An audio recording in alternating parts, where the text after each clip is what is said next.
welcome back to another Ableton tutorial. Big shout out the new Patreon members this week. The support over there means a lot. Big shout out everyone liking, commenting, subscribing, and sharing stuff on YouTube. It does help. It really makes a difference. So, what are we looking at today? Well, you're adults. You probably read the title before you clicked on this video.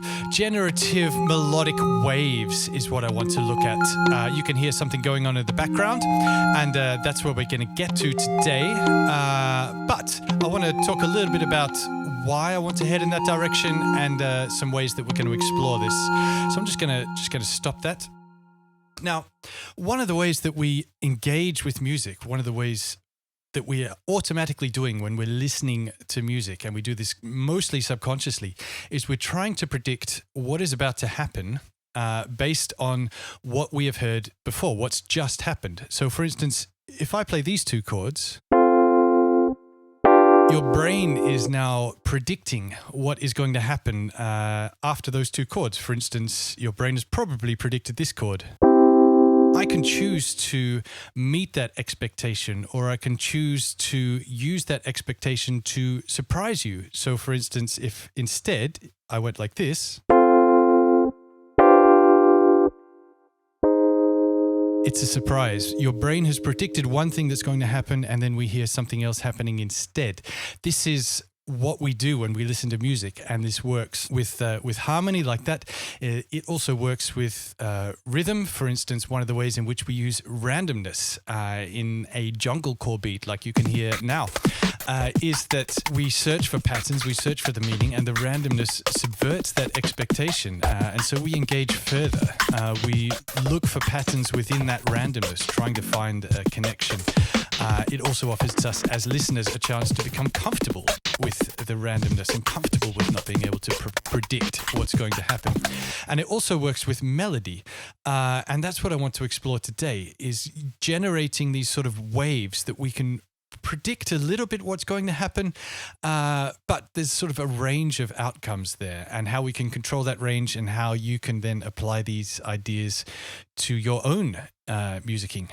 So we're going to delete, well, not quite delete everything. I'm going to leave this channel in here. This is a sample that we're going to come back to later, but don't need that piano anymore. You got the idea with the chords and the harmony, and this was the instrument, and I'm going to delete that, and we're going to start from scratch. Okay, so to begin today, I want to use Wavetable. I'm just going to drag in a new instance of Wavetable. I want to use Wavetable because I want to be able to use the MPE options over here. MPE stands for MIDI Polyphonic Expression.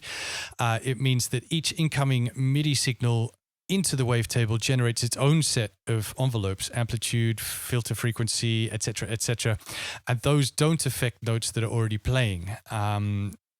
With standard VST synths, for instance, Operator is not MPE. We have global envelopes, global attack, decay, sustain, release, and global filters, so that if an incoming MIDI signal affects the filter, that also affects all of the notes that are already playing. I don't want that. I want each incoming MIDI signal to generate its own set of envelopes and filter frequencies and all the rest of it. So we're going to go with Wavetable. I'm going to just program in one note. Let's do F. I tend to always do C. Let's get adventurous. Let's do F today. Why not? Let's set that playing, and it sounds like what you'd expect it to sound like. I want to do a little bit of sound design stuff on the wavetable first before we get into how to generate the melodic waves. And I want to be able to sound design stuff controlled by the incoming velocity. So the way I'm going to be able to do that is, instead of having to open up this MIDI clip and change the velocity here and then come back to the wavetable and start, I'm going to bring in a MIDI effect, velocity. I'm going to set the outgoing to 64. I'm going to get the ingoing to 64. And now I'm going to group that, Command G, and I'm going to map both of these to a macro. So I'm going to select map output to the macro, map output to the macro. So now this macro, you can see that's controlling the outgoing velocity. So I can now close this and close these, and in fact I can even rename this velocity out. So that's going to really help me with my sound design here. So first of all, let's go for something like a triangle wave. And let's make the velocity out quite high so we can see what's happening, because I'm going to want to connect the velocity with a bunch of stuff. So for instance, the amplitude, I'm going to click on the MIDI tab here, bring the amplitude up. So now the velocity is really having an effect on the amplitude. How does it sound if it's all the way down low? Yeah, that's still coming through. I'm going to turn the filter frequency down, but I'm also going to collect for the velocity to the filter frequency. So again, when we're up quite high, that's opening the filter quite a lot. We're down low, and the filter is quite close. That's nice. Okay. Now I'm also going to connect the velocity. Perhaps it's nice on the amplitude decay. So let's just change this a little bit so we get some nice short notes. Yeah. And I'm going to map the velocity out to the decay time. So I just click on the decay time, and now I come back to the MIDI input tab. Amp decay is already whited and down the bottom here, and I can very easily add maybe it's nice to also have a little bit on the release of that. Come back to the MIDI tab, amp release.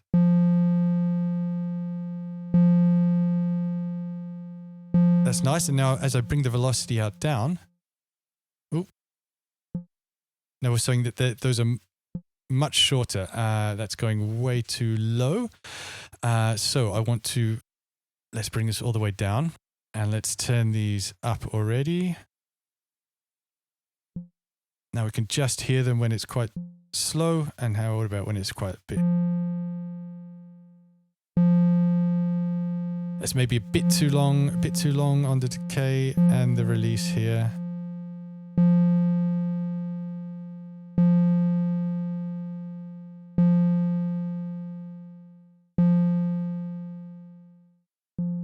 So now we have quite a nice variation in sound depending on the incoming velocity. I think that's all the sound designy stuff I want to do right now. So let's look at how to create these melodic waves. And I'm going to do that using Ableton's MIDI chord effect. So I'm just going to drag the chord effect in here. Now, what the chord effect does is it takes an incoming MIDI signal, and then it generates additional MIDI notes based on these parameters. We can change the pitch of the incoming MIDI note. We can change the velocity of the incoming MIDI note. So for instance, if I change this pitch to 3, we get a minor third, we get an F, and we get an A flat. If I change this pitch to 7, we're going to get an F minor chord. So it's generated additional MIDI notes. One is 3 semitones up and one is 7 semitones up. We know that makes a minor third and a perfect fifth. So we have a minor chord there. Now the strum is also going to be interesting for us today. So if I increase the strum, you'll hear that what happens is it's like they're getting played on a guitar, and we're going low to high. And I'm going to bring in a note length in here so I can control how long each note is getting played for. There we go. Because the strum is only going to be activating new notes for as long as there is incoming MIDI signal. It's a gate on-off situation. So I can increase the strum and we get sort of very slow chords getting played. So that's the basic concept. We're going to explore this, how to use these things to create some melodic waves. I'm also going to bring in a surprise, an expression control. Now I've made myself an expression control preset where everything is already set to random. This is just a standard expression control, so I don't have to do so much clicking because I use randomization a lot. Now let's turn the second one off. So we're now just hearing the incoming note and this note here. Now, if I connect this random to this note, just map. Now we're just getting a series of random notes. The randomization, how much this deviates from the previous note, is set by this control here, the 50%. So if I increase this to 100%, you can see that this little dot jumps about all over the place. Now, when we connect that idea with what we looked at before of our brain trying to predict stuff. Our brain isn't really able to predict what this note is going to be because it's going so all over the place. But if I change this random to just 10%, so now this dot is only moving 10% in relation to what the previous value was, which means we're going to get notes that are either the same note, the note next to, or occasionally it might jump by one extra note outside of that. So that means that we're able to now this as some kind of a melody. It gives us some kind of meaning. I'm also going to quantize all of these because we're going to apply this idea to all of the rest of these, and things are going to get really messy if we just go for some kind of atonal wash.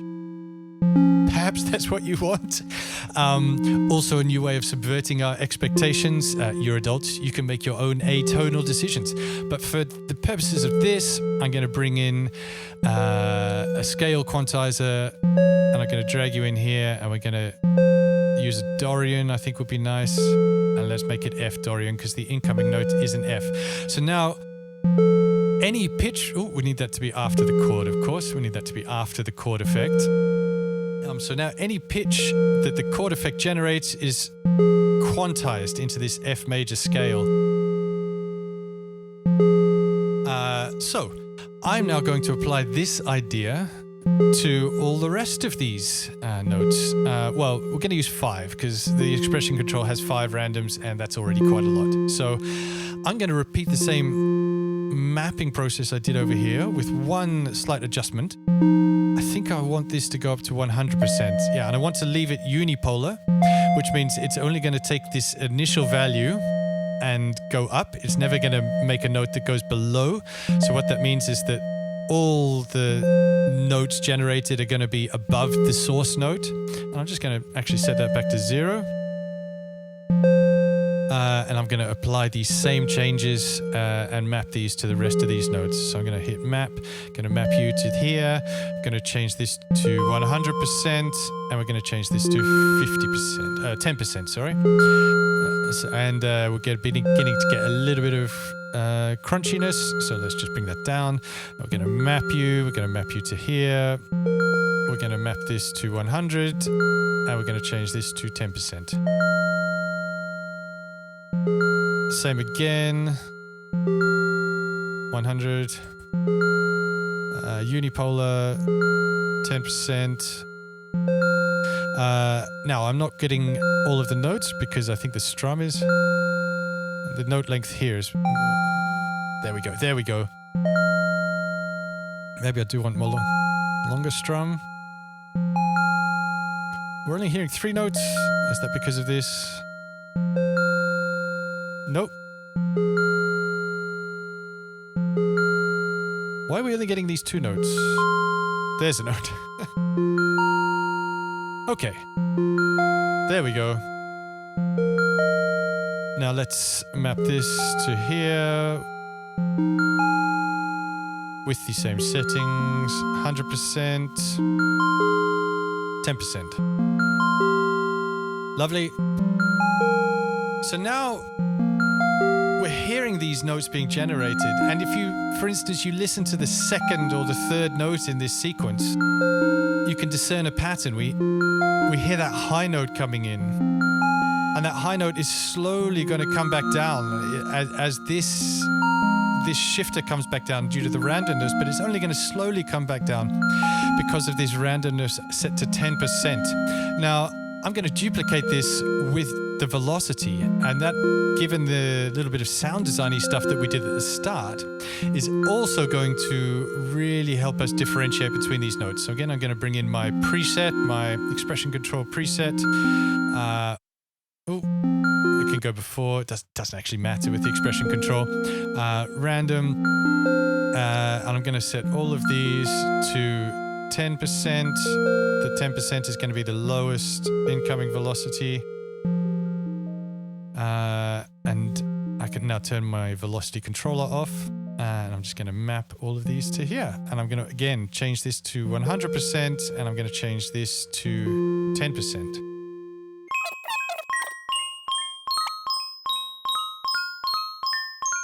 So now, because we can also focus on not just the pitch of each note, but also the also the quality of the sound of each note. We're getting these waves happening.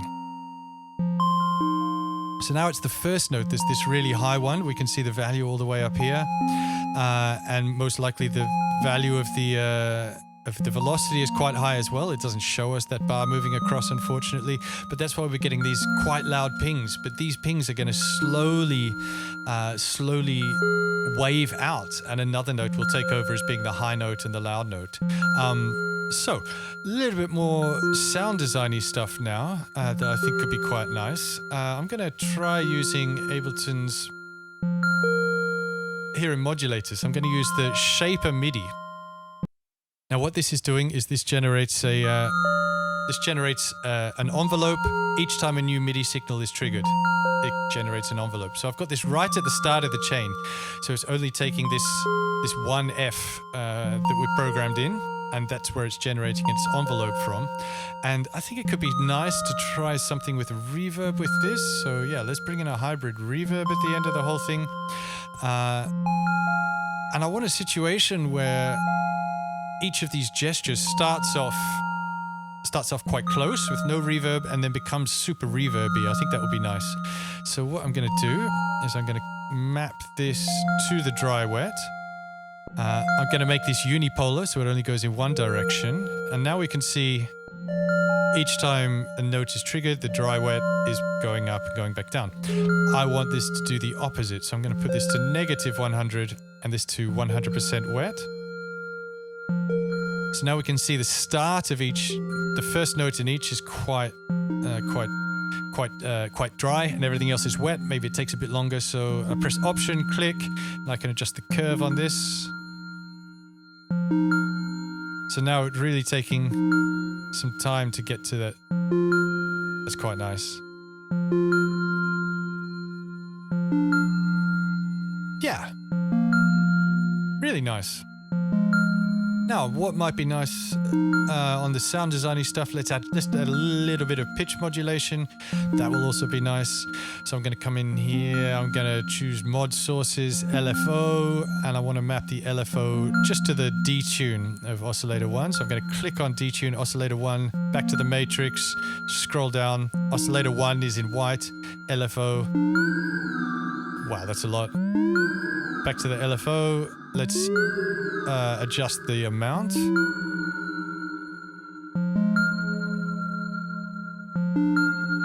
That's quite nice. And now you can hear that, yeah, that high note is now no longer the first note in the sequence. It's now the third or the fourth note. So we get these evolving waves. I'm really into this effect. Maybe this is still just a bit too much. Yeah. Okay, let's add a layer to this sound that I think will be quite nice. So I'm going to Shift, Command G, select both the wavetable and the reverb. And I mentioned before I had a sample. Did I mention before I had a sample? I have a sample. Let's press stop. The sample sounds like this. It's some sort of mechanical sounds that I recorded the other day. And I'm gonna trigger something from that each time there's one of these synthy notes played. So let's open up the instrument rack in here. And I think I could just drag this sample in here and it already puts it in a simpler. That's so nice. I'm going to slice by transient and, well, let's just see what that sounds like. Yeah, we're getting a really tactile sort of a sound. It's picking too many transients, so I'm going to bring the sensitivity down.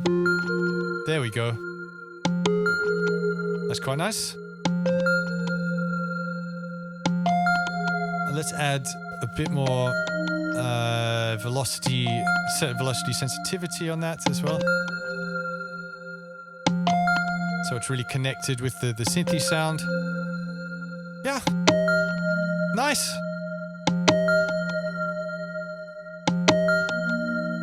So there you have it. So some generative, evolving melodic waves based on this idea of that we like to try and predict something.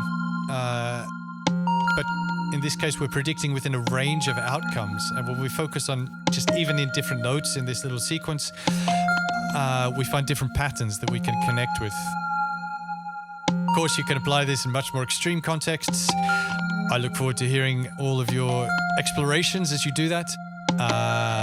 I'm going to develop and finalize this rack and make this available to Patreon members with some macros, so it's sort of easy control. Yeah, thanks for being here. This was fun.